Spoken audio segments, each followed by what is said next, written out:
veces encontré similitudes, la manera misma de vivir la vida, explicándome nada, porque cada situación era algo que yo sabía. Una mirada cómplice a veces no significa que vamos a estar para toda la vida. Mientras haya ganas de aguantar, quitar todas las botellas vacías, aguantar mi alcohol y mi adrenalina. ¿Dónde estás? Que no venís. Espero te traiga el viento.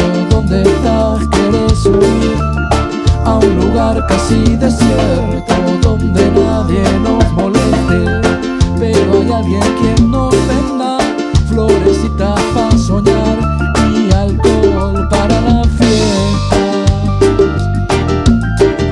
Así estás, así seguís. ¿Con quién vas?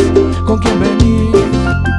Con la sonrisa bien puesta, ojos rojos de vivir, encandilado de apuestas, apostas al buen vivir, apostas a no mentir, apostas con quien sufrir, apostas, ganes o pierdas.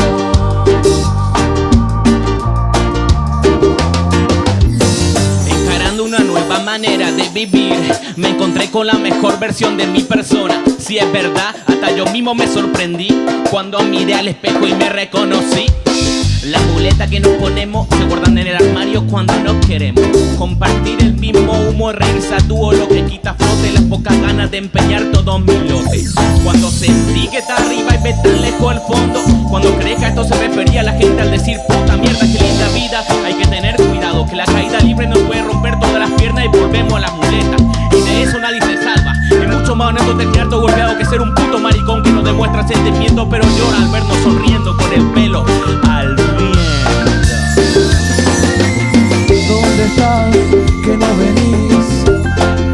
Espero te traiga el viento. ¿Dónde estás? ¿Querés huir a un lugar casi desierto,